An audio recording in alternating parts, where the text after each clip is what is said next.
Hey, everybody.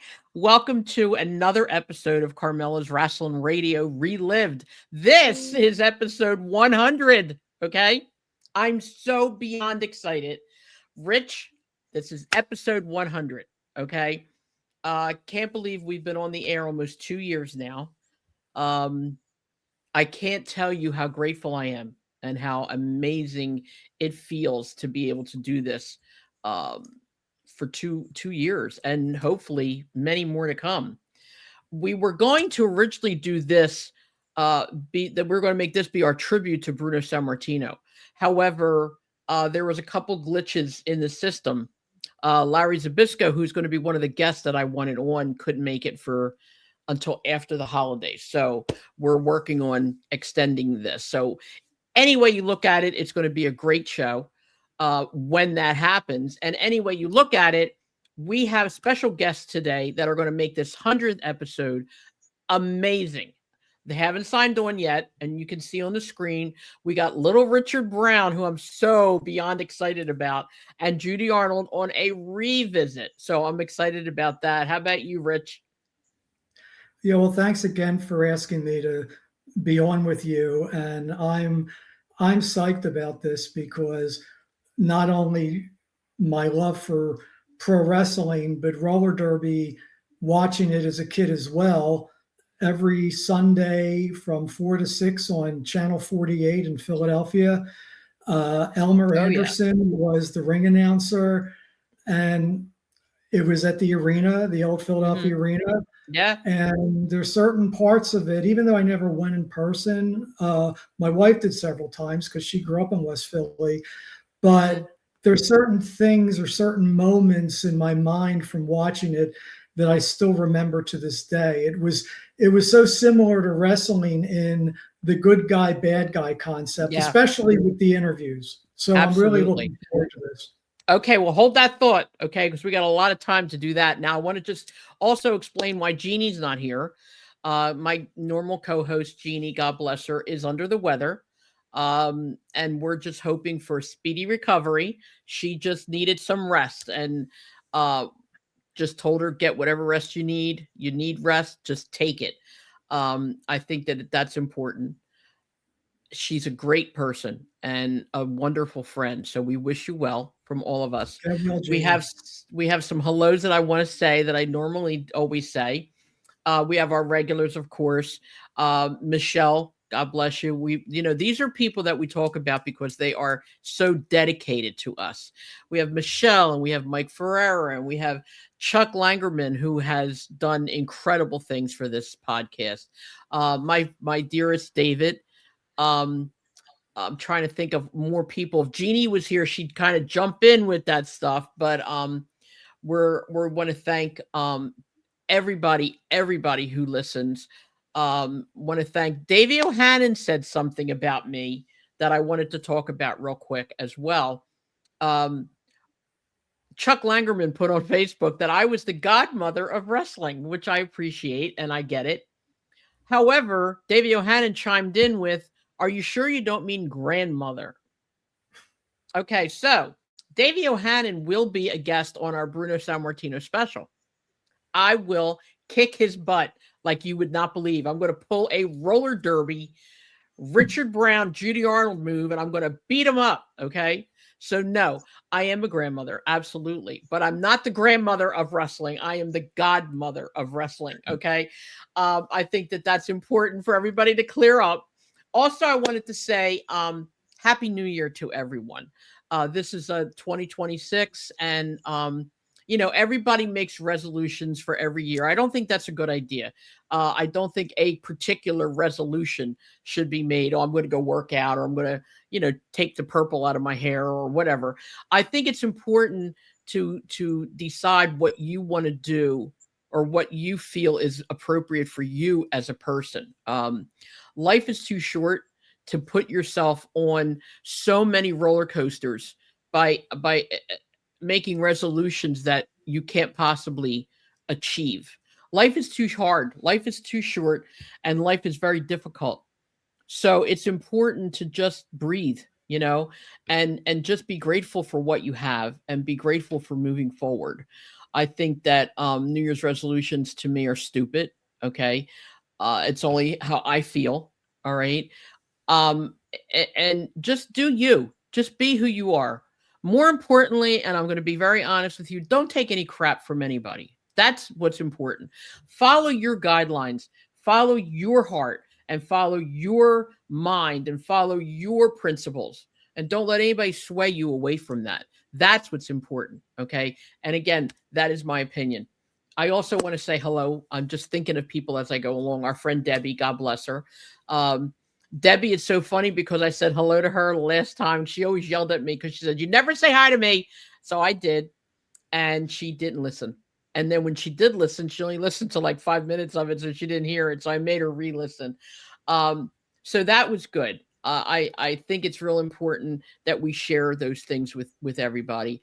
If anybody wants to reach out to us, we are at 316carmela@gmail.com for anything that you need to say. I was going to wait for both of our guests to be here, but right now we have one of our guests here, and I'm just going to put him on. I am beyond excited. I am beyond happy. Are you ready for this, Rich? I'm ready. You got your head going with all these cool questions that we're going to ask? Because I'm so excited. I am, again, this is not wrestling related, so I don't want to hear it. All right. I know it's not wrestling related, but it is equally as important. And we're going to have a great show. Ladies and gentlemen, without any further ado, until our other guest gets here, let's please welcome to our show the amazing, most wonderful, unbelievable man, little Richard Brown. Hi. Rich. Hello. I don't think he knows that he's on here. Richard. Okay, he's reading or praying. So we're going to take him off again. Hopefully he'll get his connection together. Anyway, that's so much for that. This is the cool thing about having a podcast because you never know what's going to happen. This is why I record them all because, again, things can be adjusted or fixed or whatever. Okay, he's there now. Let's see. Richard. Hi. Hello. Can you hear me? Your microphone is off. Okay. Your microphone. Yeah, we can hear you, but you can't hear us. Yes. But yes. I can't hear you. Right. Your microphone. Check your microphone.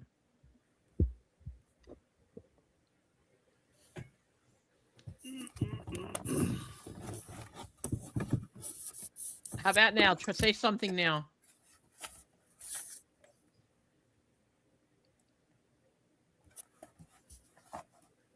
What about now?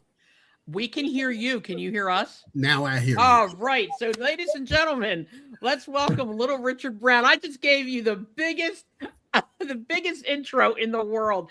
I am so beyond excited. This is my friend Rich, also a Richard. I am beyond excited to have you here. Great name.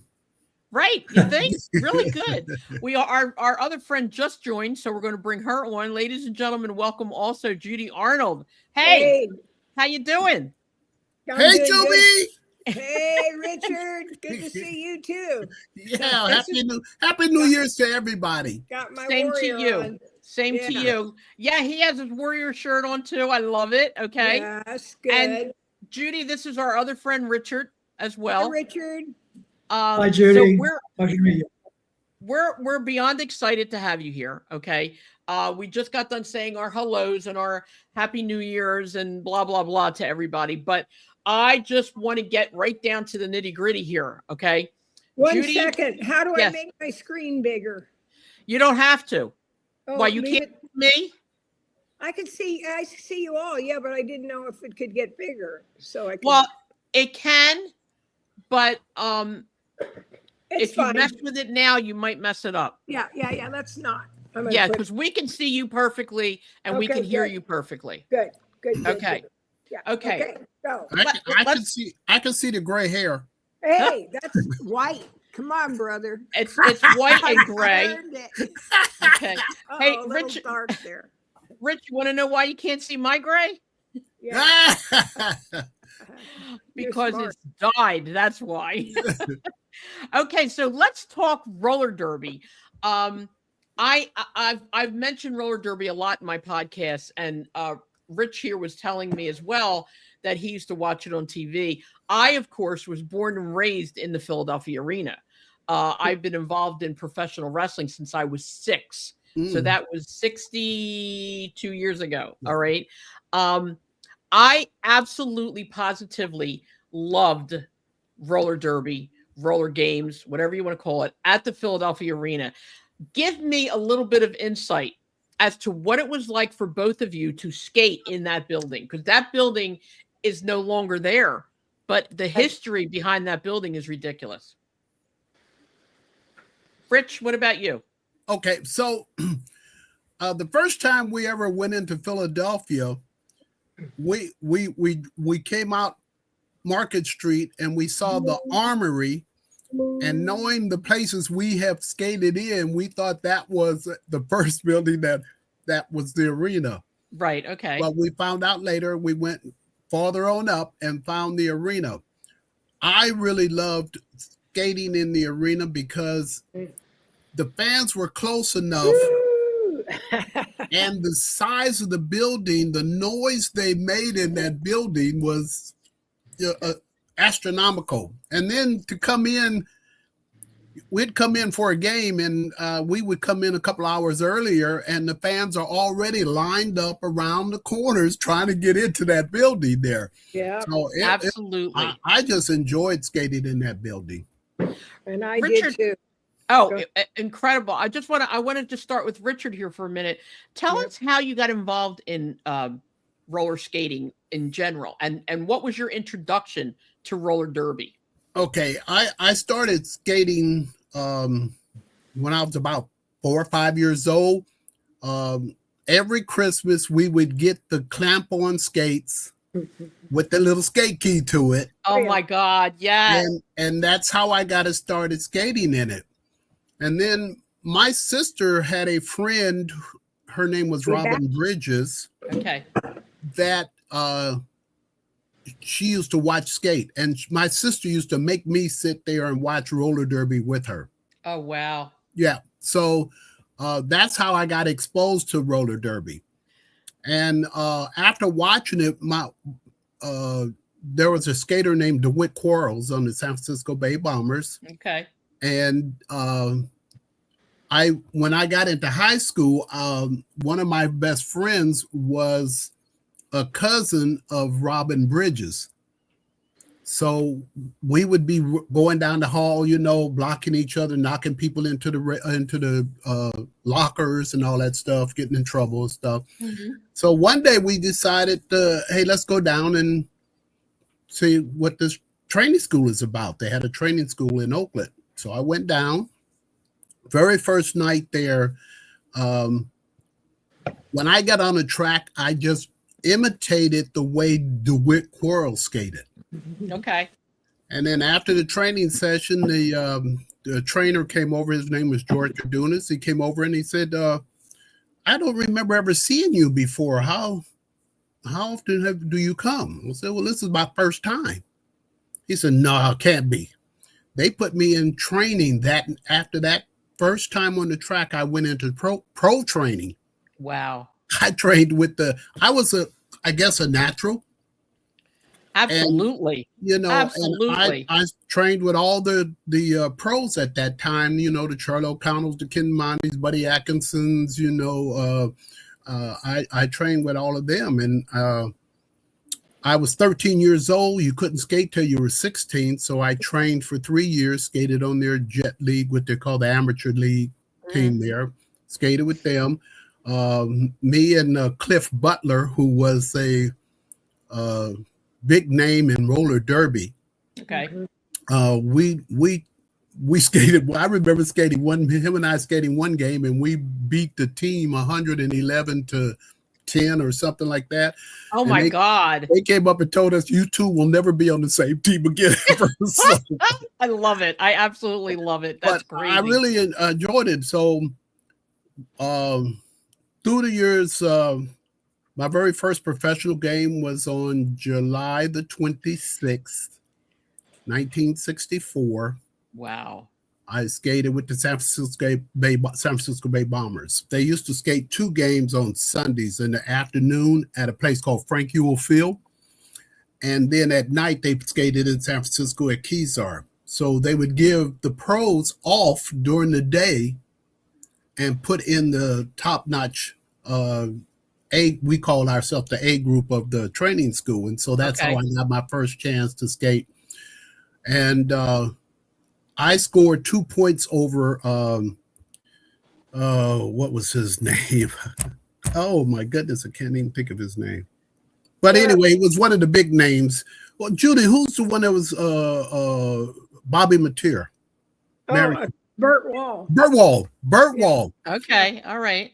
I scored 2 points over him. They sent me out on a jam, and I went out and I scored 2 points on him. And I heard New Kid Night, and they did everything they could to discourage me from ever skating again. They beat me but I kept coming back.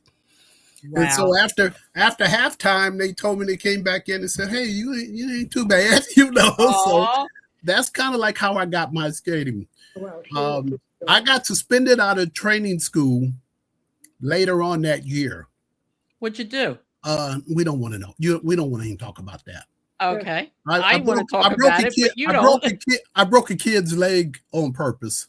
Oh, God bless you. Okay. And so I see him all the time come out. George Kadunas came out of his office, and he walked over to me. He said, "Brown, why did you do that?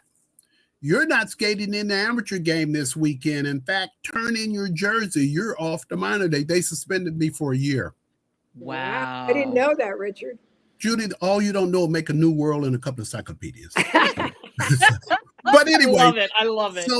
So fortunately, Roller Games was trying to make a come in San Francisco with the San Francisco Shamrocks. Mm-hmm. And they opened up a training school in San Francisco, so I started going there. And that's how I got started in roller games. And we were always taught in in training that when you go to a game, take your skates with you. Mm-hmm. So there was a game in Santa Cruz, California. The Hawaiian Warriors came to town with Dave Pound. Oh wow, yeah, I remember. And they needed a skater. And I was the only one of my group that had brought my skates with me. So that's how I got my start in roller games with the Hawaiian Warriors. Wow. So whenever they came back into town, Dave always asked me to skate with them, So, and then after that game, Bill Griffith, who was the owner of the LA T-Birds, he was in San Francisco at the training school, and they told us the bosses were there, so all the skaters started showing out. Right. And Bill Griffith came up to me and asked me if I wanted to skate for the Thunderbirds. Right. I told him, well, I would love to skate for him, but I'm still in school. He said, and I said, I know my mother is not going to let me leave school to do no skating. So he said, well, right. When do you graduate? I said, June the 10th. He said, okay. So June the 10th, I graduated. June the 12th, I skated my first game with the LA Thunderbirds. Wow. In Los Angeles. That is crazy. And it's been histories from there, Well, you know what? I want to say something here. And again, Judy, believe me, we're getting to you. Don't think for a second that I mean, there's a whole bunch of questions too. But Richard, I gotta tell you, I gotta ask you. I have been going crazy trying to find a picture of this on the internet, and I cannot. If any of our listeners can find this picture, or if either of you have one, please let me know. I remember, okay, again, like I said, we used to go to the arena all the time for wrestling and for roller derby. The track was right there with the Knights of the Wrestling. And we would watch it all the time. And it was like, and it's a shame because years ago, like, people went to school and they went to parties and they did this and they did that. My entertainment, because my family was so into both, was to go to wrestling and roller derby, you know. So that was how I was born and raised that way. But when we went to roller derby, and like you said earlier, it was just like wrestling at the time. People could literally go right up to the track, okay, and touch you and get an autograph right then and there, where, of course, obviously you can't do that anymore. But I have this $1 million question, okay? How, in the good Lord's name, how in God's name did you skate on the railing? Can you explain that to us? Oh my God. For years I have wanted the answer to that question. The first time I ever did it was because of Buddy Atkinson. Okay. When we get out, when I go out on a jam and we get in the back of the pack, then he decides, well, we're going to do this, we're going to do that, or we're going to do the other. And he said, what we're going to do, I'm going to signal them. They're going to jam the pack up. He said, and then I used his shoulder to jump up onto the rail and then walk around the pack and jump down. Right. And that's how that started. Yeah. Yeah. I'm telling you, okay. I mean, at that time, whether it was skating or walking, I think the wheel still turned. You know what I'm saying? It was walking.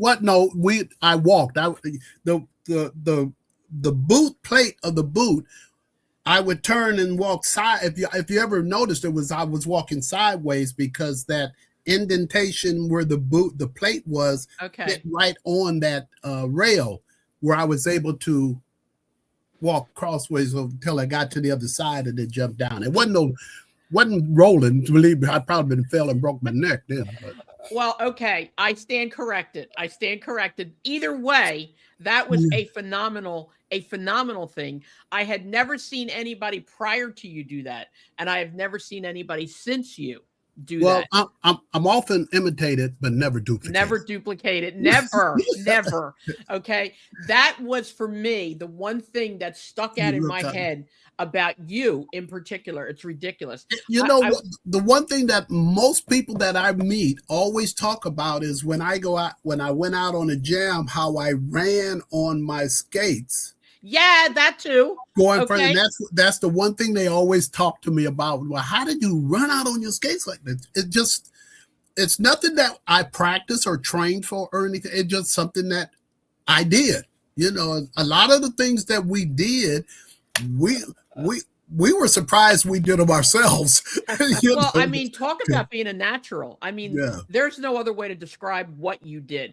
You were, okay, to me anyway, what like these skateboarders are, you know, like I said to my daughter the other day, I said, I can't think of the guy who does the skateboarding. And it doesn't ring a bell, but little Richard Brown always rang a bell, you know? And it's like, I said to her, I said, you know, when the guys on the skateboards, they slide down a railing, you know, on the skateboard and blah, blah, blah. I said, oh my God, Richard Brown was that person. I mean, the things you did, honest to God, were unbelievable. And anybody here who's listening, go on the internet, go on YouTube and look him up, and you will see some of the things that this man did that were beyond comprehension. Okay.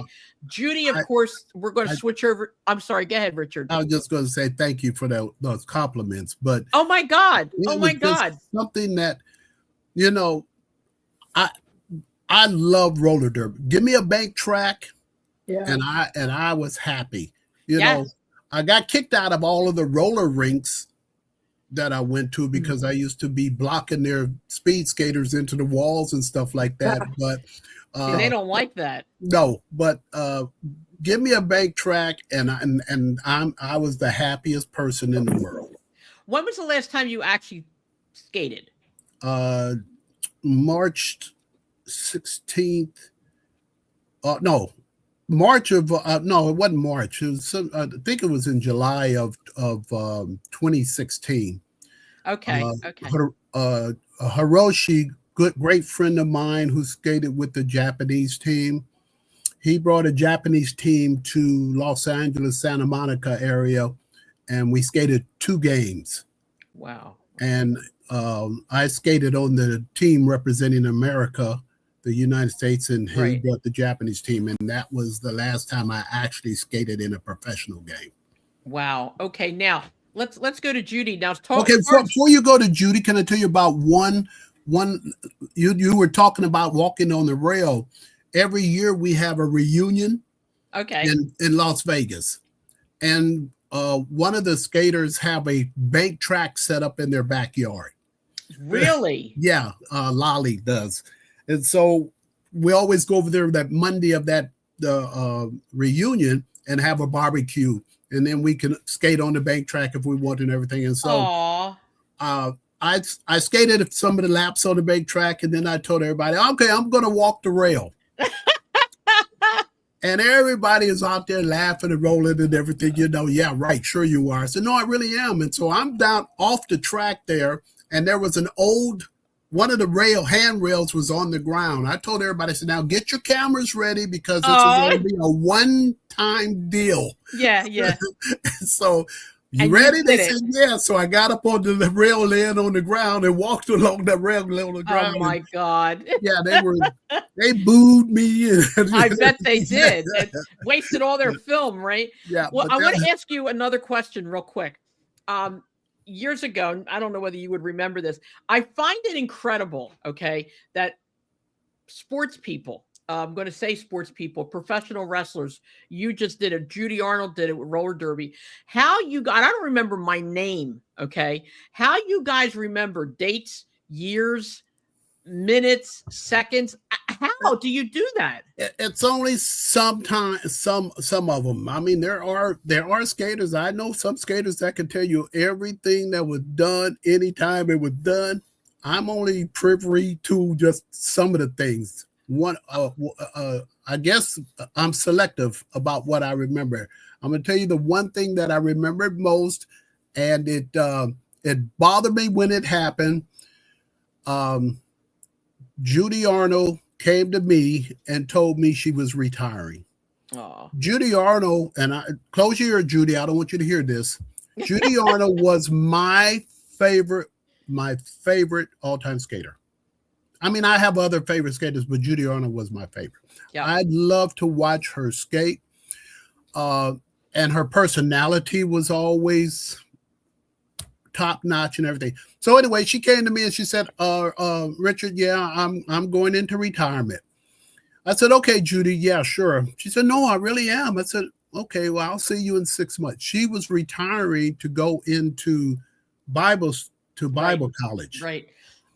And so Yeah. I told her, okay, yeah, I'll see you in 6 months, because we would retire and then come back and then come retire. Yeah, absolutely. Yeah. But that really broke my heart when she left. I didn't think she was going to stay. I thank God that she did stay because her and I are both religious people now. We're very into Christ and stuff. Right. And so the fact that she stayed with it was awesome.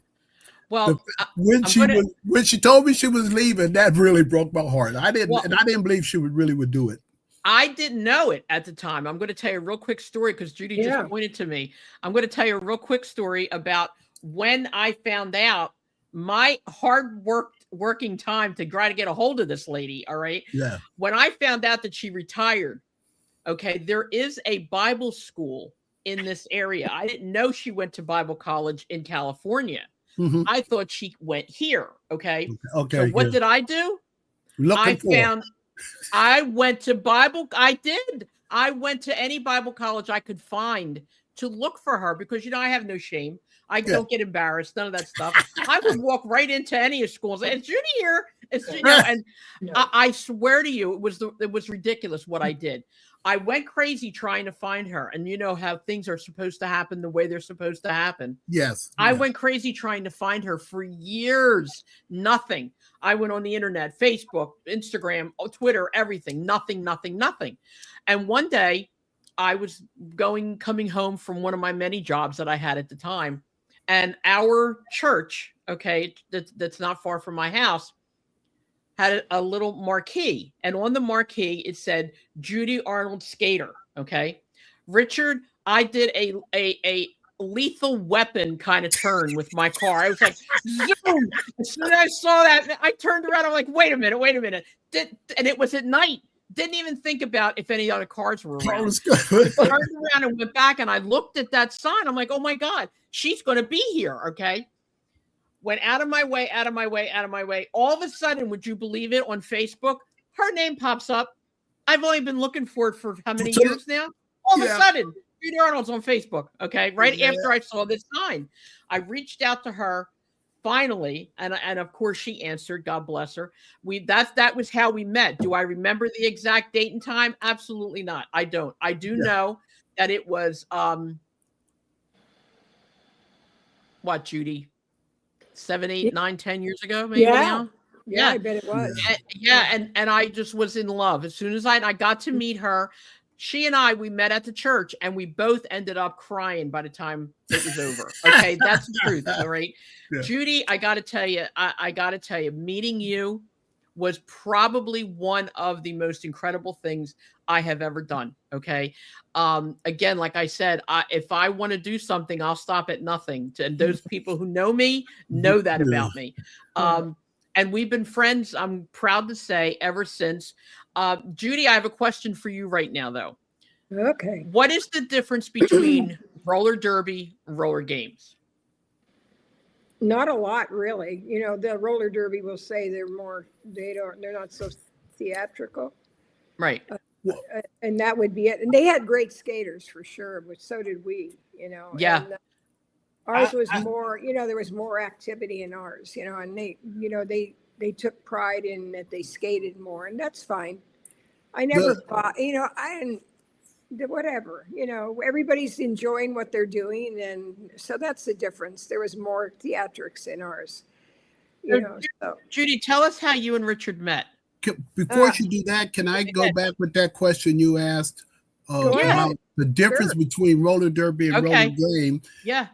Basically, it was offense and defense. Roller games concentrated more on offense, where roller derby concentrated more on the defense. Good. That's good. Okay. All right. That makes sense. Biggest difference in it. Okay. Yeah. All right. So right. Tell us how you guys met, Judy. Richard, I'm not even sure where we met. Did we meet at training school? Because it sounds like you were a little after me in training school. No, actually, we didn't really meet until officially meet until I had got in with the Hawaiian Warriors. Okay, yeah. And we wound up in Hawaii together in '67. Okay. Yeah, and then I think that's where because you were skating with roller derby. Yeah, I was. And then you went over to roller games, came over into roller games. But I think the official meeting was in Hawaii when we went over there before we actually came to Philadelphia. Right. That's when it really okay. Really met. All right, Judy, you've been on our show before, but give us a refresher as to clearly I'm looking at two people that are naturals. Okay. Yeah. As far as what you can and can't do, and the fact that you became such spectacular roller skaters. Now, I know in the Philadelphia arena, I believe, if I'm not mistaken, it was called Roller Games. Yes. Yep. Okay. Correct. But tell us how you came to be into the roller skating industry. Richard's testimony of how he got in is about mine. The clamp on skates on the streets. I went to skating rinks. And then I went to the Armory in San Francisco one day and snuck in, and the bank track nobody was there. And I had some shoe skates somebody had given me as a little girl, and they were fitting. And I got up on the track and tried it. I was like, I want to do this. So I was only 12 or 13 then, just like Richard. We have similar stories. And I think that's why we we had a natural ability, but we had 3 years of training. And if, I've said it before, if you're not good in 3 years, you better forget it. Yeah. But you know what? If you have a natural ability, like you have the natural ability for the skating, it would be like, putting somebody like you guys in a wrestling ring, which would never work because your natural ability was geared towards what your body was made for, what was meant for you to be. That's not necessarily true. Okay. Go ahead. I wrestled in high school. Oh. Yeah, but that's I another. was, yeah, I was That was other kind of all wrestling, city. Richard. I was all city. Well, I Okay. mean, I could get in there. Some of those folks I could have got in there in my prime probably and dealt with Yeah, it. I don't Yeah. doubt that. I don't doubt that at all. Yeah. I gotta ask our friend Rich here. You're like completely I wanna dumbfounded ask here. him- I mean, is this all like interesting to you? You usually jump in with a ton of questions here, and I'm a little bit surprised that you're not, because I'm like, he's either taking this all in, or he's like, what's up, Richard? Well, first of all, yes, I'm taking it all in. Number two, I don't want to interrupt you with the plethora of questions that you have. So I've been kind of quietly just sitting back, taking it all in and waiting my turn. Honey, if you wait your turn with me, you will never get it. You got to jump in like Richard did. You got to just jump in. Well, then I guess it's a good time for me to jump in then, if that's okay, because of course, I was never at a live roller derby event, but I used to watch it on television. I'm born and raised in Philadelphia. Used to watch it I was telling Carmela this before you both came on. Used to watch it every Sunday, 4 to 6 on a UHF channel in Philadelphia. 48, that's right. Yes, Elmer yes. Anderson was the play-by-play announcer. And as a huge pro wrestling fan, and I started watching roller derby, and I saw so many parallels between, well, first of all, you are both to be totally admired for your athleticism, because I went myself to a roller derby rink when I was a teenager or something, and I don't think I got 2 steps before I fell on my backside. And to see what you did is just incredible. And not only to be able to be as agile, but going around that circle and staying on your skates and going around people and going past people, just the level of athleticism for both of you is to be so admired. But one of the things that I really enjoyed was the storylines, was the interviews. And if I recall, and I did some research prior to the show, and I brought up some of the people that I remember from the Warriors specifically. There was Jim Trotter, who was originally a bad guy, but then became a good guy because he joined the Warriors. There was Judy Sawinski. There was, so you talked about Dave Pound earlier.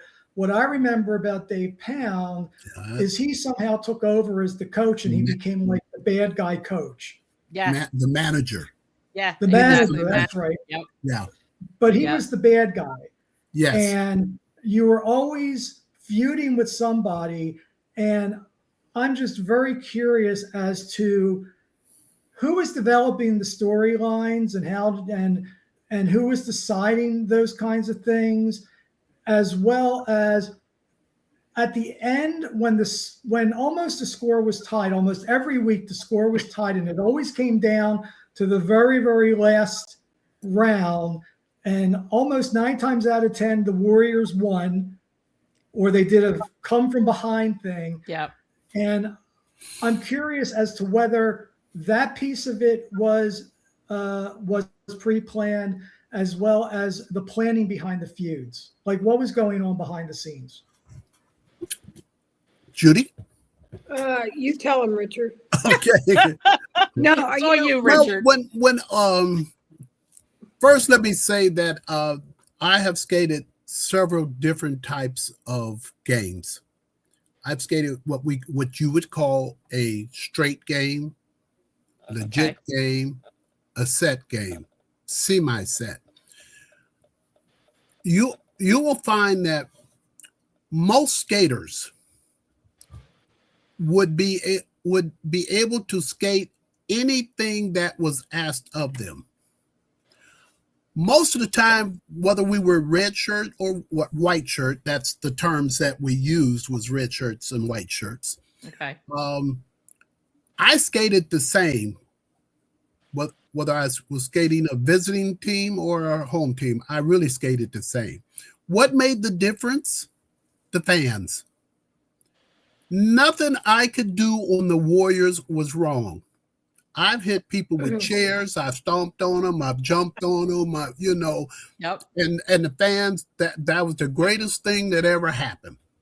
But if I go into a visiting team area and did the same thing, they would boo me. I mean, I couldn't go into Chicago for 7 years. Wow. Whenever the team went into to skate Chicago, I would fly into St. Louis and wait for the team to come to St. Louis because there was a outstanding warrant for me. Oh my God! In Chicago, I know you probably didn't know about this, Judy, No, but there was outstanding warrant for me because I kicked a fan in the face. Oops. But it was her fault. It hurt. Yes, I got knocked over the rail.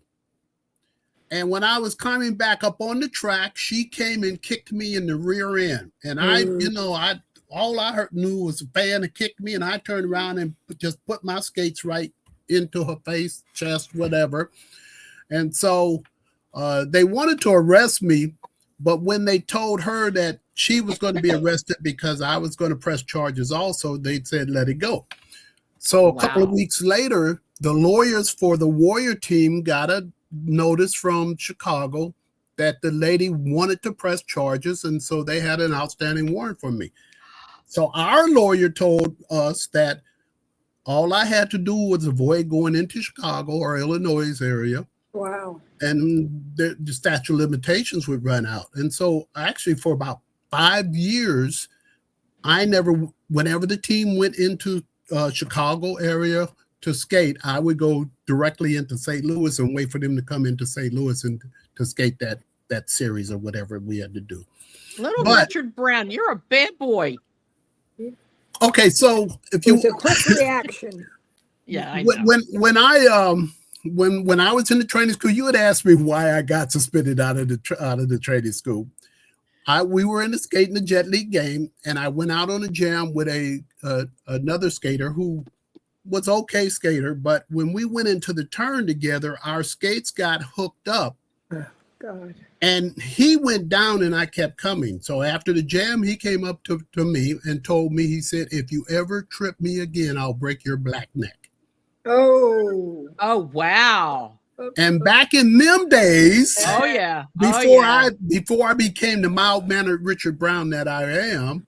Oh my God. We went out on another jam together, and we were going into the turn, and I did a hip check on him in a manner that he went face first through the uprights. And when he went down on the ground, the roller derby tracks were lower than the roller games tracks. Right. Okay. Mm-hmm. He was laying on the ground with his leg up on the kick rail. And I went over the top of the kick rail and just came right down on his leg. I can see this happening. And that bone just popped right on out of his leg. And George, that's why I got suspended out of the training school. Richard, now look, you got to understand this. I'm so glad that we're talking about this because I had this idea in my head all these years that you were just this little tiny, calm, quiet, Richard. little Richard. Just going to skate. I didn't think you were that much of a force to be reckoned with, dear. Gracious. They called me Little Richard. Yes. You know why they called me Little Richard? No. Because I never hardly ever went against someone my own size. I always went against the big people, the bigger guys, because I always thought if I can knock them down, the fans would love it, And of course. I always did things, almost everything I did on the track was when I got out on the track, I said, what can I do to please that audience? Wow. And that's what most skaters, what do I do to please the audience? And that's because that's how we got paid. I remember when I went to from the Warriors to the Baltimore Washington Cats. Okay. The first 3 months we were there, I remember skating before a crowd of 175 people. Was it? Yeah. The first night we had 75, the second night we had 100, and the third night we had 175. We skated 3 days in a row in Alexandria, Virginia. I'll never forget it. Okay. And I'll never forget it because that was a night that the boss came in and told us, he said, and back then I used to also work track, setting the track up and down before we skated and after we skated. That's how we made extra money, you know. Okay. And the bosses came in and said, we hate to do this to you guys, but the TV tape that would go what they call on a bicycle, they would go from TV station to TV station, it got lost in transit somewhere. And they needed a tape for that upcoming Sunday. And so we had to go from Alexandria, Virginia to Baltimore. I'll never forget it. We were at Baltimore Civic Center and skate a game. 4 o'clock in the morning, we're out there skating a game. Oh my God. To make this tape for roller, you know, because wow. They didn't keep tapes. Then they would just tape over each area. Because tapes were so expensive back then. Well, yeah. So we're out there skating the game at 4 o'clock in the morning. I couldn't believe it out there. That is crazy. What was Salisa's? Art Salise. Yeah. We were skating on the team that against the team where there was a skater named Art Salise, and we took the pack down for somebody to go over the top of it and stuff, and everybody got up, and Art Salise is still laying on the track, and we all thought he was hurt. Art Salise fell asleep on the track. We were laughing. Really? Yeah. 4 o'clock in the morning. Oh my God. Yeah, we have story. But to really answer your question, it's our job, my job was to entertain the fans. Mm-hmm. And I did the best that I could. The boss never really ever came and told me he wanted me to do any such and such and such and such. He told us what he wanted, what they were looking for, the promotion that they were doing. And then he really left us to come up with however we wanted to do it. Well, I think what Richard's talking about is because we are so wrestling oriented, and wrestling is obviously predetermined. The outcome is always predetermined. Who's going to win, who's going to lose, whatever. I think that was more. I have skated in games that everything that was predetermined.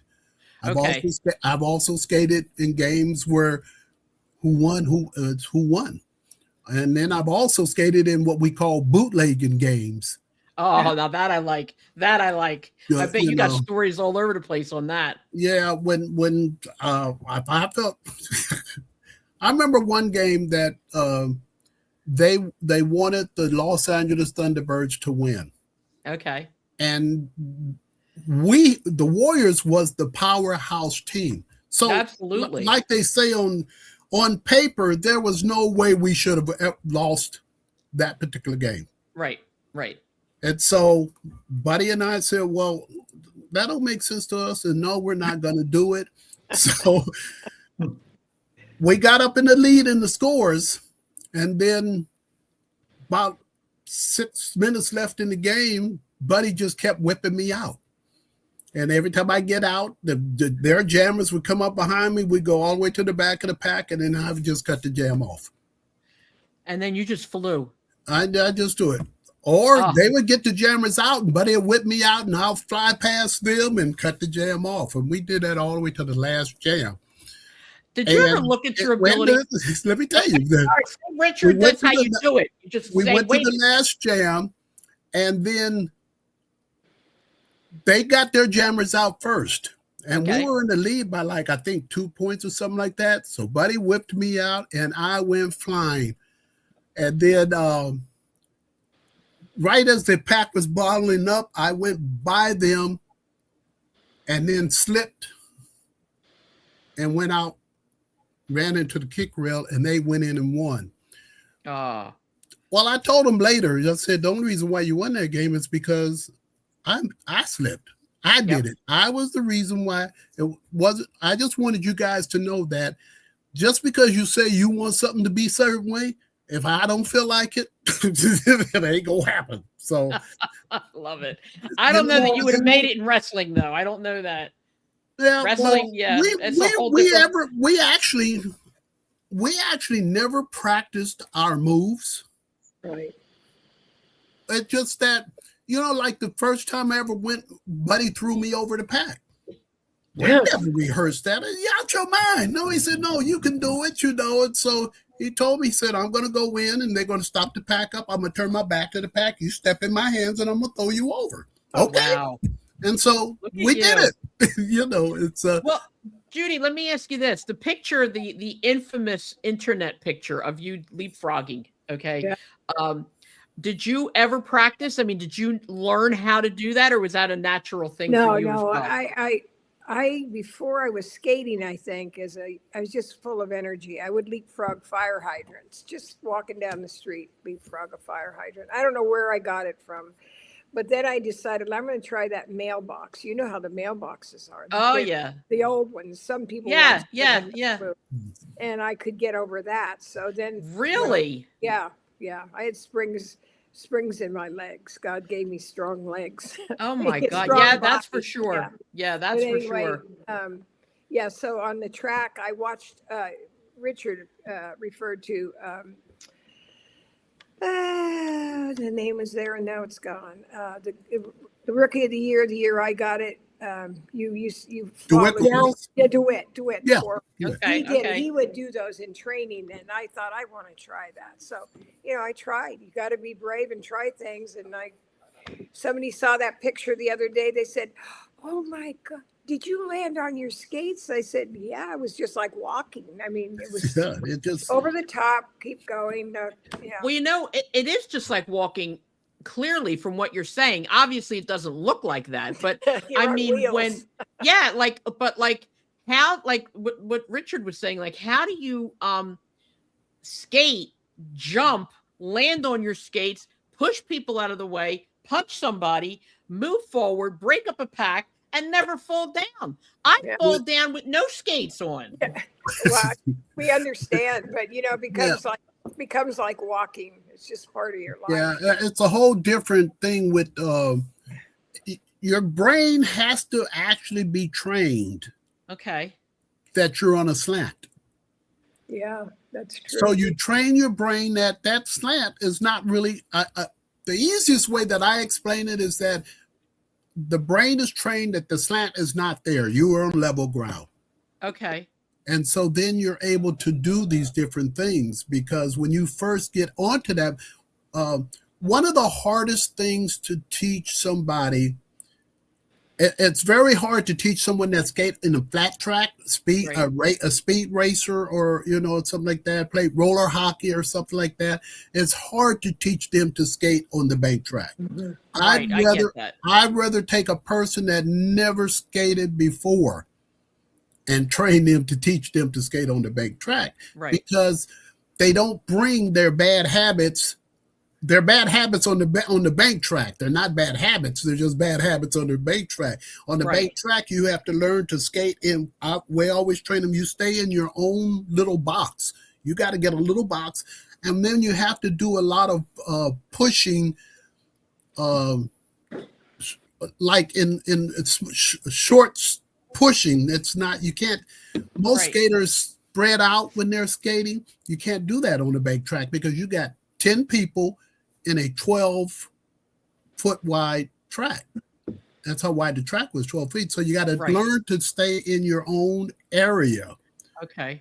And then you got to learn how to, we used to call them crossovers. When I was training people, I stopped calling them crossovers because you don't actually cross over. I don't know, Judy, have you noticed that when you're skating, you don't actually really cross over when you're doing a 5-stride? I never thought about it, Richard. We take and put one skate in front of the other.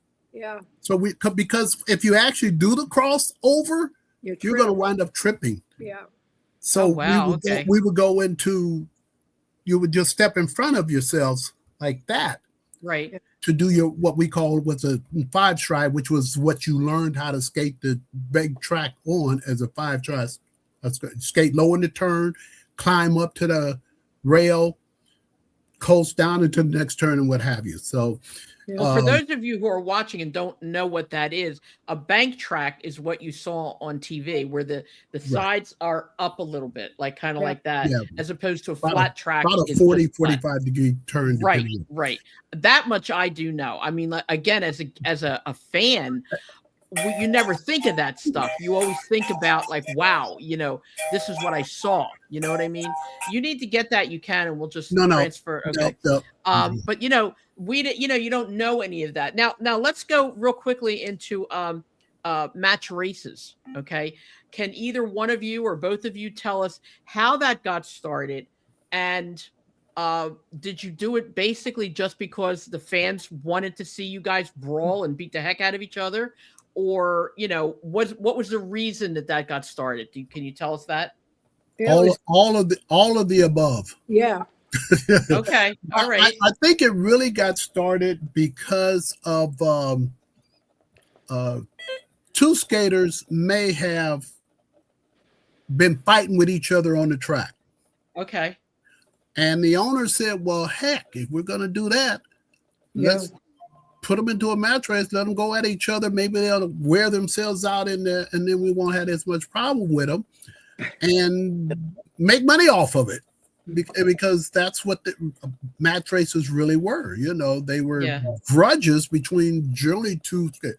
After a while, when we started setting these games and stuff like that, and there was a reason why they started setting the games. Okay, we will get into that later. Okay. But I didn't really like doing match races, but it became part of the game. Right. The more the fans wanted to see like that, the more match races they came up with. And so me and like Judy and like a lot of other skaters, we wanted to make sure that we pleased the fans. Right. And that was our job. And if it means, doing this, because the pay wasn't that great, but that was my love. I could have skated for free and probably would have skated for free, If you could afford it. Exactly. It was just the love. I turned down a scholarship to college to wrestle in college to skate in roller derby. Did you really? Yeah, and I was my background in was electronics and math. I was all good at math and electronics in school. Okay. And so when I left, my mother was so mad at me because I turned down going to college. Well, and being that electronic engineer, to skate roller derby. My mother hated roller derby. Oh my God. Oh yeah, my mother went to one in all my career, and I skated 45 years. Wow. My mother went to one game. No. One game. Really? And it was outdoors at the Long Beach Stadium, outdoors, where, okay. And I deliberately had them set her up in the high nosebleed section where you needed binoculars to see, because I knew my mother. Oh my God. We were the T-Birds were skating against the Texas Outlaws. And Jim Trotter took me off on the infield, and on where the track was set up, they had to run the cords for the mics on the side of they had to run them across the infield. Okay. And he grabbed one of them cords, stood on my body, wrapped the cord around my neck. Oh Lord. And he was standing there pulling on them. They said that my mother was at the track by the time they caught her. I believe it. I believe it. I would have done the same thing with my kid. She never would go to it. She wouldn't even watch it on TV. My mom wouldn't even watch it on TV. Oh my God. How about you, Judy? Tell us some of your horror stories. I want to say something also that I wrote down not to forget. This will be our last reunion in Vegas unless somebody is, because I was going to bring that up. I read somewhere that you're going to have a reunion in Philadelphia. Is that right? Yes. They do that every We year. don't call it. We don't Okay. call it. We just started doing this. It's only been. This is the third year, I think it is. Yeah, We don't call it a reunion. We call it a get together. Okay. And what we do is we're going to be there like on a Friday, Saturday, and then Sunday we wind up all going to church. Friday we go to Atlanta. Everybody wants to go to Atlantic City. Okay. They want to go to the casinos and all that stuff, the boardwalk and Okay. all that. And then Saturday is when we usually have our get together. And what we usually do is find a restaurant that could accommodate 30 or 40 people, because that's about how many were there. And then everybody order and pay for their own food, but we just sit and talk about roller derby, roller games. Fans, skaters alike are there. This year, we are thinking about having it at a roller rink Oh, wow. in Philadelphia. We're trying to work out all the details where if the skaters want to be able to go down and skate, they can, go skate and meet there. So, but it's going to be the last weekend in July. Yeah. Oh, Judy, are you going to go to that? I don't know. I don't know. She's been, I think the last couple of times she was out on, she had a previous engagement she had to be at. Also, And stuff. I gave you the phone number last time, Carmela, but you already had stuff set up. No, I want it this year. I want to try and maybe go. you could go this year. Yeah. Hey, I would like Richard, that very We'll, much. we'll send you all when with everything get finalized. We'll get the information to you. Yeah, well, you I have my remember email. one year Judy was speaking at a church in North Philly, and several of us went there and spent time with her there. We got a chance to spend time with her there. So That's really nice. Yeah. Judy, let's go back just a little bit and let's talk about again, I want to bring this up, the match race you had with Danny Riley. That was his name, right? Ronnie Raines. Ronnie, no. Okay, Danny Riley. She's had him with so many guys. Yeah, Danny Riley. I remember that because if I'm not mistaken, that was brutal. Ronnie Raines was okay, was different. Yeah, but Danny Riley for some reason stuck in my head. Mm-hmm. And I remember asking you on a personal level, like, how did you survive that? Because it looked like he literally beat the living daylights out of you. Yeah. And then you just came right back and you beat him. Yeah. Well, talk about that for a minute, please. Superwoman. No, I don't know. Superwoman, yeah. Part of our entertainment. Yeah. Can I ask roller derby? Go ahead, watch. Can I ask Richard Schwartz? I love your house, and I see a grand piano. Is that for you? Oh, it's a virtual background, Judy. Yeah, that's not his house. I've been looking at that, and I wanted to ask. I did too the first time he did it. Beautiful. I'm thinking to myself, what do you do for a living? Roller derby, roller games was probably one of the only sports where men and women competed on the same basis. Yes. And I would put Judy Arnold on a team before 50% of the men skaters out there. That's how good Judy was. Oh, absolutely. Are you kidding? And she had to get, anytime you get hit by a guy, a big guy, you had to get hurt. Yeah. You had to get hurt. Well, that's what I mean, because he pulled off and he did one of these like right in her face. I remember. And that's because we try to make it as real as possible. And a lot of times they're getting hit. I know a lot of times I hit people with chairs. I don't pull. I try to hit them in a way where I'm not going to hit them in the head with it. Right, even though I can tell you a story about that too. Oh, but Richard. Richard's got lots of stories. Do you remember, Ronnie Raines? You're talking about Ronnie Raines? Yeah. We were in Hawaii, skating in Hawaii, and him and I had a match race. Right. And after the match race, he beat me in the match race, and it was an exhausting match race. Ronnie Raines was crazy anyway. Yeah. So I'm laying on the track, and he walks up to me and kicks me right in the face. Split my eye open, kicked me right above the eye, split my eye open. And I just was furious, and I started going after him, and blood is squirting all over the place, and the owners and the doc and everybody's trying to get me to settle down, because the more I exerted, the more the blood. So I wouldn't had to have like about 5 or 6, 7 stitches over there. So the owner told me, he said, "We'll take care of it. Let it go. Let it go." Well, okay, I'll let it go. I went to Ronnie and told him, said, "Ronnie, if it takes me the rest of my skating career, I'm never letting it go. I'm going to get you back." And me.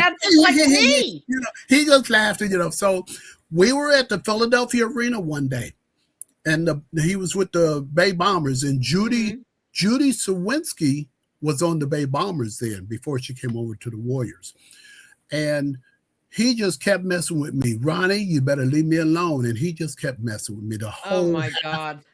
So after halftime, the girls are skating, and he's sitting on the infield almost by himself. Like he was sitting in one place, and then like 2 or 3 chairs later, then the rest of the people were sitting there.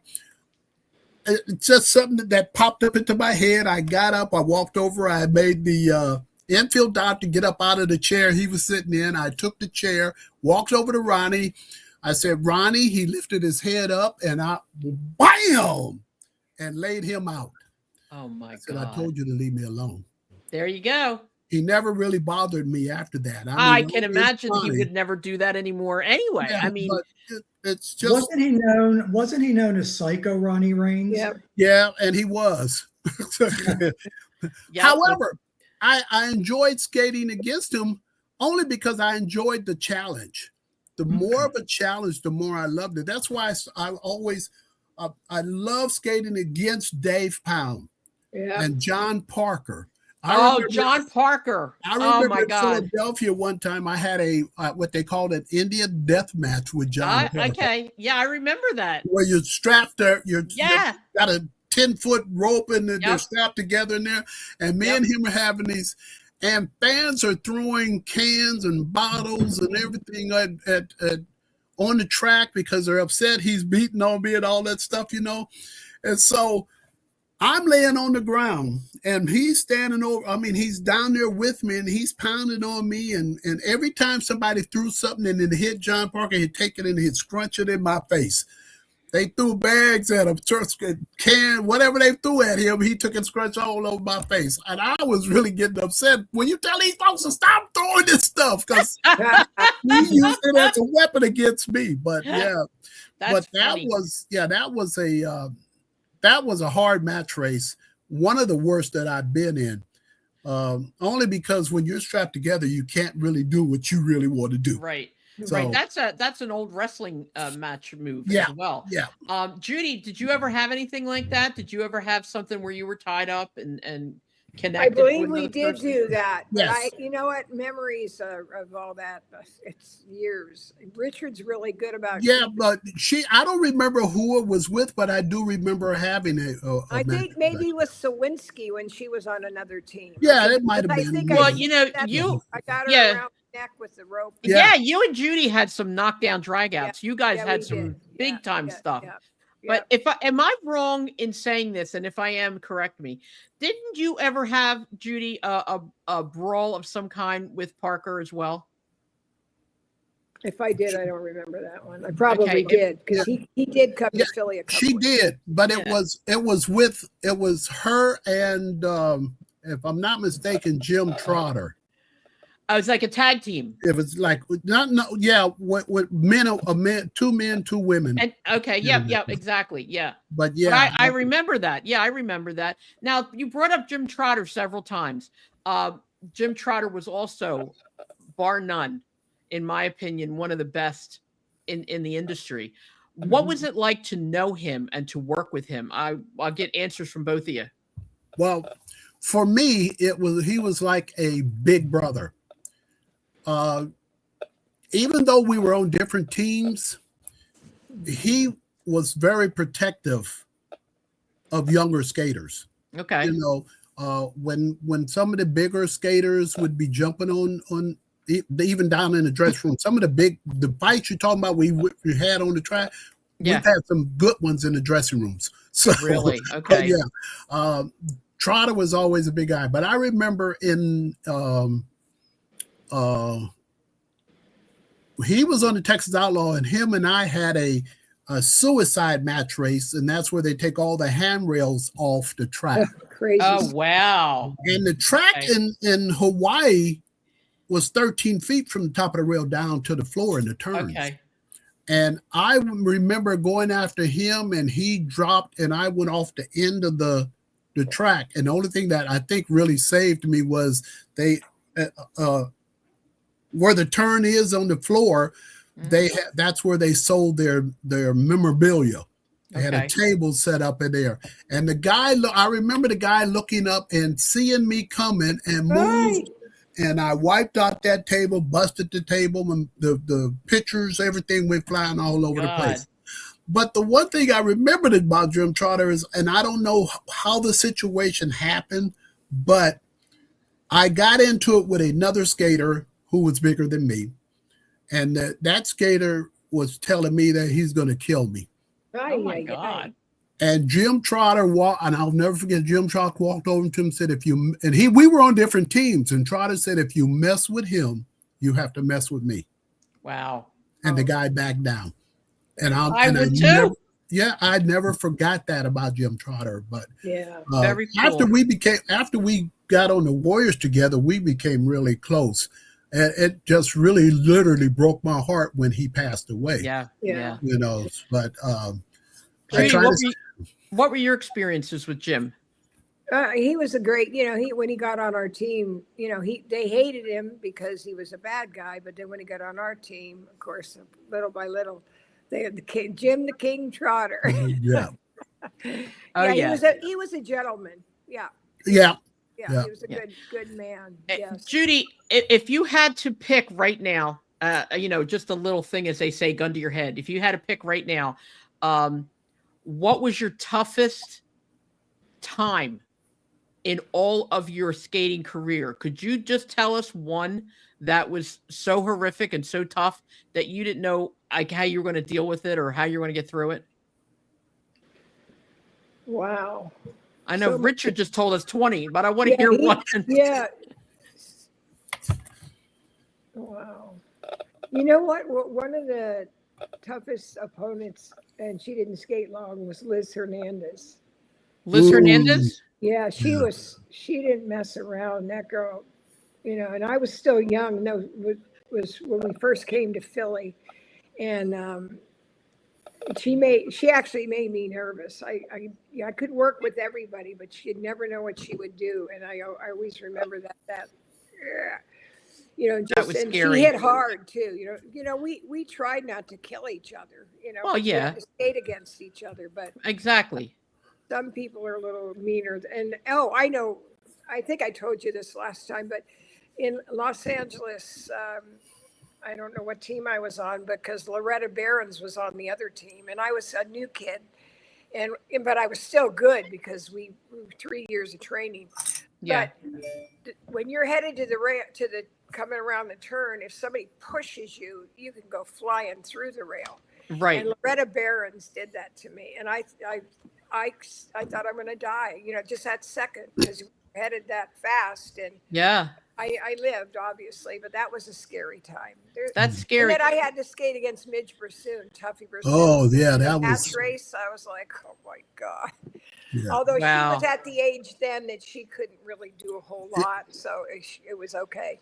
Yeah.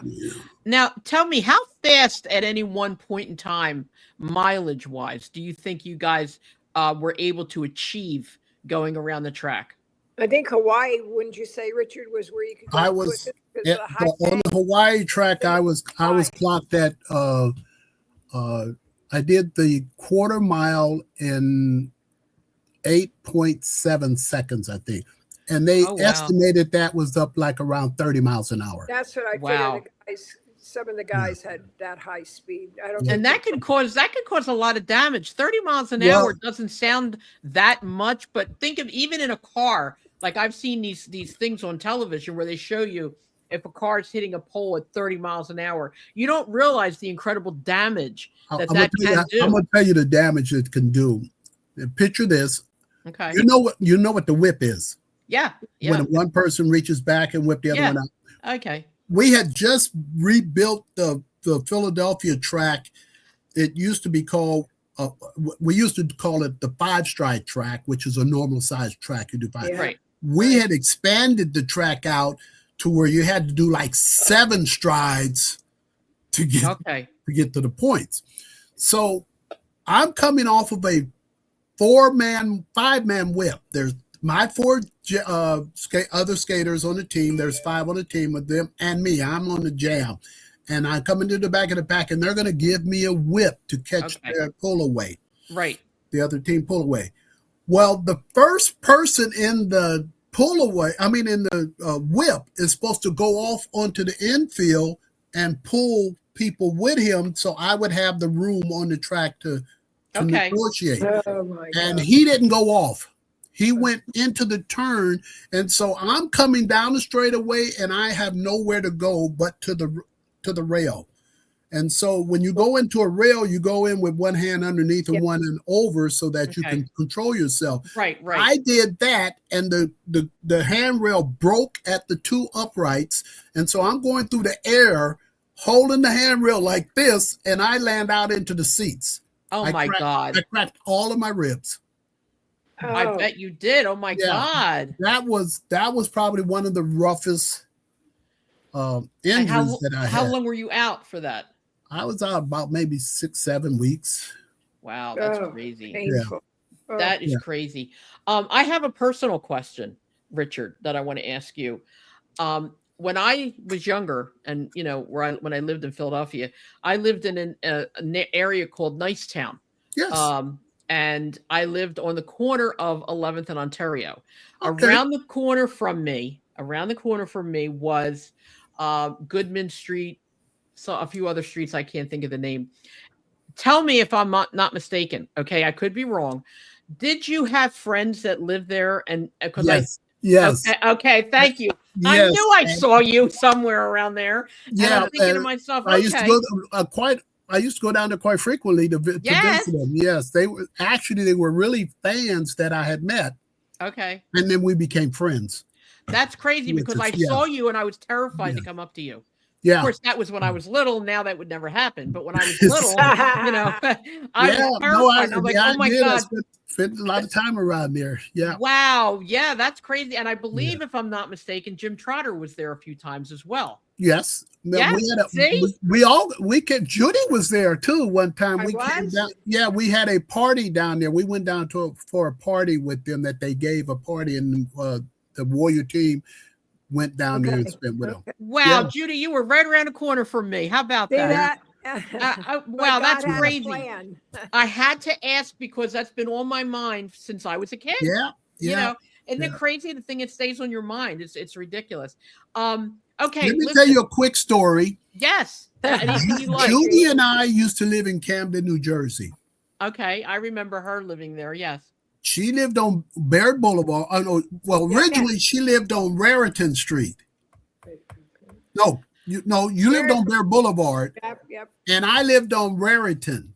Okay. And she decided her house was too big and mine was too small, or vice versa. But we wind up switching homes. Really? You remember that, Judy? No. You don't? No. Wait, are you saying you don't remember it, or is he telling the wrong story? No, I don't remember that. Yeah, I lived on Raritan, and then I moved onto Baird. No, I take it back. I moved into into your house because you bought your home in Mount Ephraim. There you go. Okay, that I do. Yes. And I wanted a bigger place. Blackie was our landlord. Remember, we rented it from him. Yeah. Oh my God. And so I moved into the one at 2310 Baird Boulevard. That was a nice. Okay. That worked. All right. All right. Rich, you're on again. Let's go.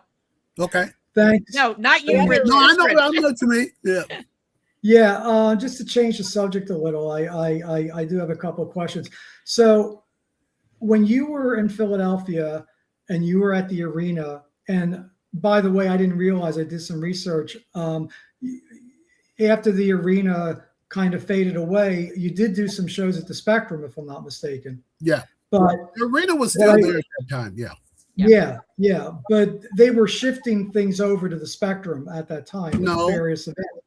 No, they just added the Spectrum. They just added the Spectrum into the skate. Like we would skate maybe 2 days at the arena, and then once or twice a month, then we would skate the Spectrum. Right, both things are still utilized. Yeah. Yeah. Do you know we were the first sports group to sell out the Spectrum after they added those 2,000 Right. seats. Yeah. Really? Yeah. We had over that's good to know. we had 15,000 people in the building, and they had 4,000 trying to get in. Wow. Richard, don't you remember that was Judy's place? Judy's place. That's what they called it. Judy's That's place. right. But I remember the real Absolutely. Judy's place in Camden. Your boutique you had in Camden. Yeah, Cam called Judy's place. That's all right. Rich, jump in. Come on. Finish your question. All right. So when you were in Philadelphia, the Warriors were revered. They were the heroes. Yeah. Both of you were heroes. But I remember, and I find this very interesting, and again, this is back when I was a kid living in Philadelphia. There was another roller game show on another network, and I don't recall the network, but whatever. It was a show that had the Philadelphia Warriors, I think, against the LA Thunderbirds, and it was in Los Angeles. Yeah. And there was a total role reversal. The Warriors were the bad guys. The Warriors were the ones doing all the insulting because the T-Birds were the good guys. And I just found that so interesting to see how here you are being revered and you're heroes in the city of Philly, but when you went on the road, you were the heels, you were the bad guys. How did that change come about? Actually, we loved having to go into as a visiting team, because then you were allowed to do whatever you wanted to do. See, I couldn't hit nobody with a chair at home because the fans would have loved it, but if I did it too often, they're going to, wonder about me. So you had a chance to do things that you wanted to do or felt like doing that you normally wouldn't do if you're on a home team. And so what was surprising was, my career in roller games, with the exception of when I first started my very first game with the Hawaiian Warriors at Santa Cruz, California, was with the Los Angeles Thunderbirds. I skated with them for 2.5. And so it was funny that the fans loved me so much when I skated for two and a half years with them as a T-Bird.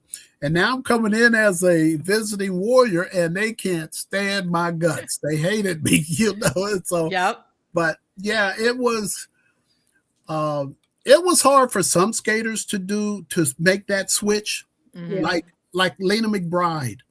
I don't know if you remember Lena McBride. Oh, yes. Lena McBride hated it when they put her on a visiting team.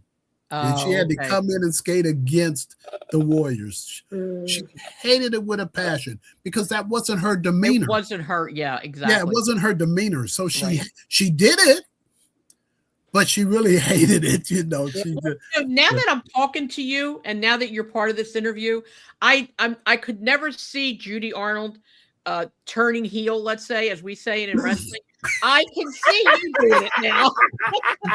I never would have believed it before, Mr. Brown. Never. You should. I can see that game, now. You should have seen her in that game he was talking about. Judy, you were mean to people? Come on, Judy. I remember Judy. I know the game you're talking about, and if you see Judy Arnold, you would think twice now about. You would be glad she turned Christian. Judy, what did you do? I want to hear from your mouth. What did you do? Me? How mean were you to those poor people? Who knows? Try kicking them when they're down. Kicking them when they're down. Stomping on them. Oh yeah. Yeah. All I know is as a fan, I loved it. I loved the role reversal.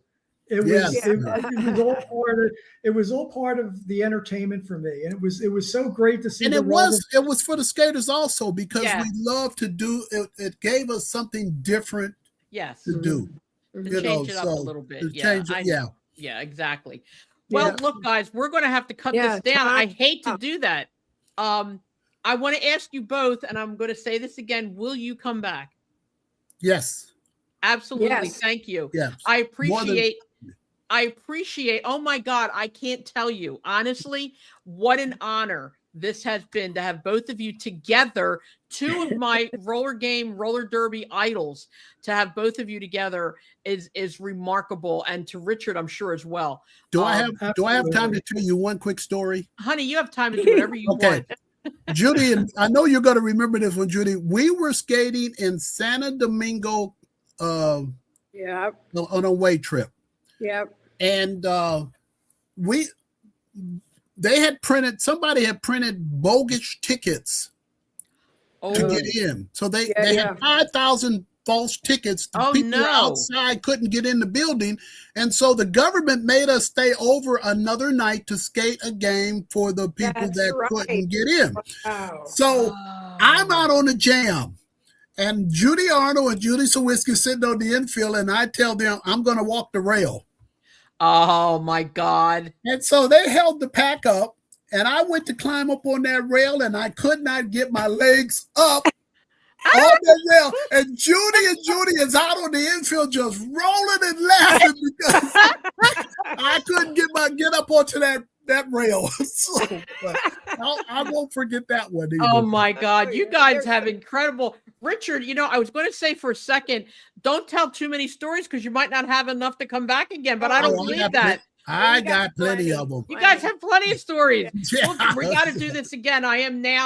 We're doing 2026, obviously. And we're actually, thank God, we're actually booking into like March and April already. Good for so, you. I'll be in touch with Judy, and we'll definitely have you guys back again. This was incredible. Did she give you, Ebony, you got my email address. Yes, sir. Definitely. So contact me anytime. Absolutely. I'll be more than happy to. Thank you. But I got a stipulation. Uh-oh. What? Richard has to be on, and he has to speak more. Richard, you got to do this, okay? First of all, thank you very much, Richard. It would be an honor because I still have about a half a dozen questions that I couldn't get in. So. Okay. Yes, definitely. Yeah. Carmela. I'll be more than happy.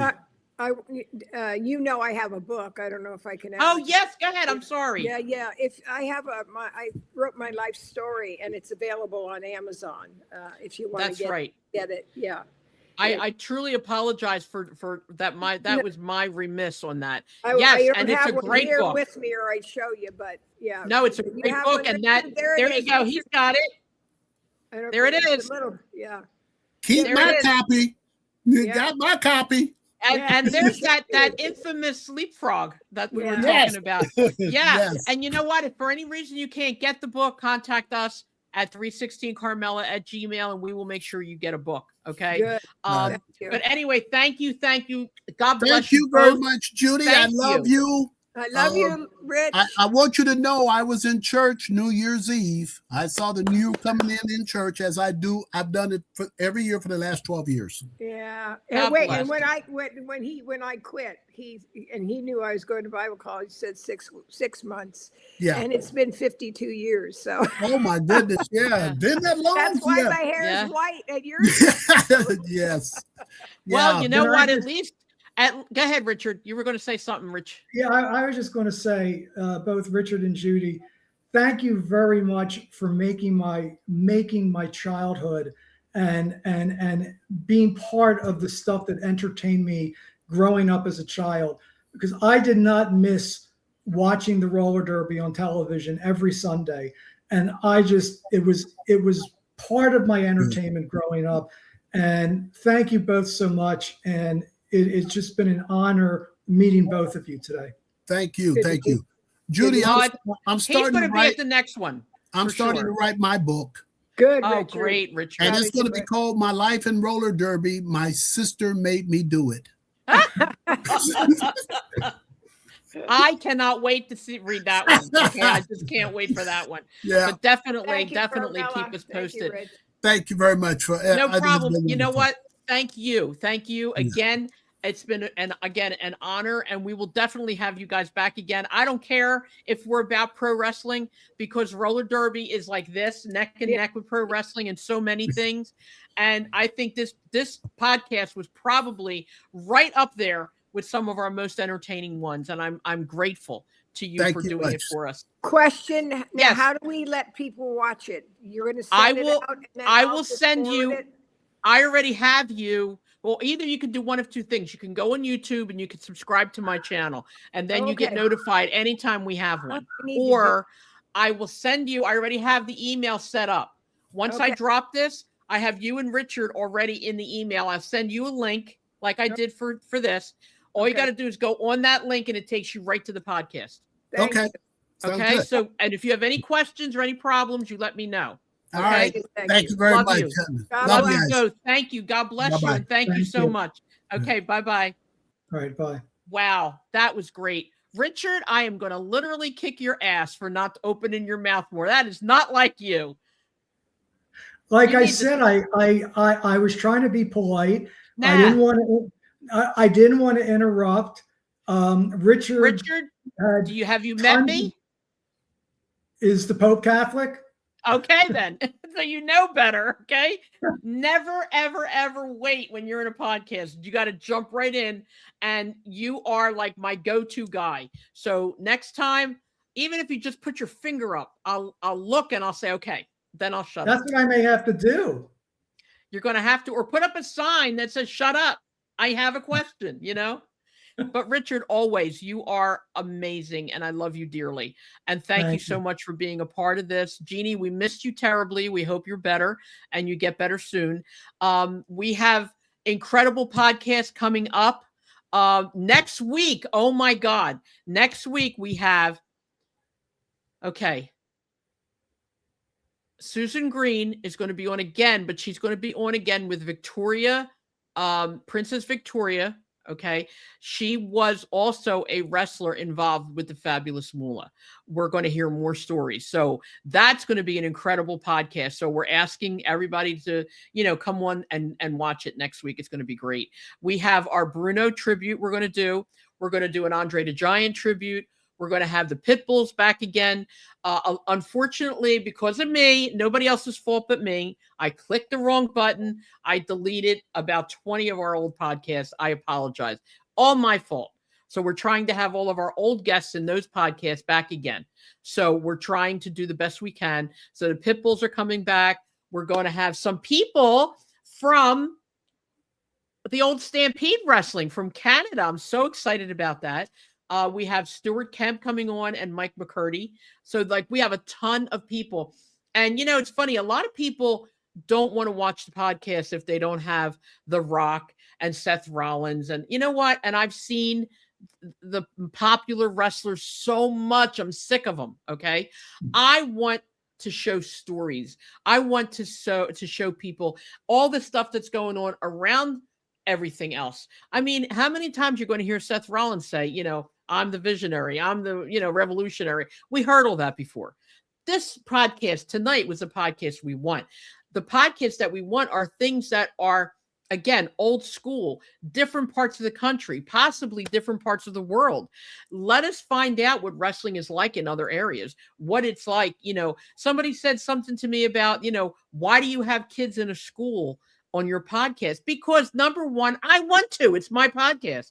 But number two, it's important for people who want to become wrestlers, men and women, young men and women who want to learn that. I think that that's a very educational and a very informative podcast to have. And guess what? I'm going to have more. So if you don't want to watch the show, don't watch it. It's that simple. But it's not going to stop, because this is what people who do appreciate our podcast want to know. And that will continue to happen. So thank you to everybody who watches our podcast. Thank you to everybody who enjoys it. And we will continue to bring you the very best that we can in the wrestling world. Right, Rich? Absolutely. Now, you are going to have me on for the Bruno tribute, right? Absolutely. And you better open your mouth. That's not like you not to speak. I spoke. I got it Yeah, about after I 7 or 8. yelled at you a couple of times. Come on, Rich. Well, then I'm going to interrupt you like every 2 minutes. How's that? That's what I want. I want you to do that. Interrupt the hell out of me. Absolutely. Because I want you to be a part of this. I want you to do it. So in any event, I loved having you here. I love you Thank dearly. you. I will talk to you very soon. Okay. And we will end this right now. So how's everything? Okay. We're saying All goodbye. right. End of story. All right. Sounds good. Thanks again Okay. for having me. Love you. Love you too.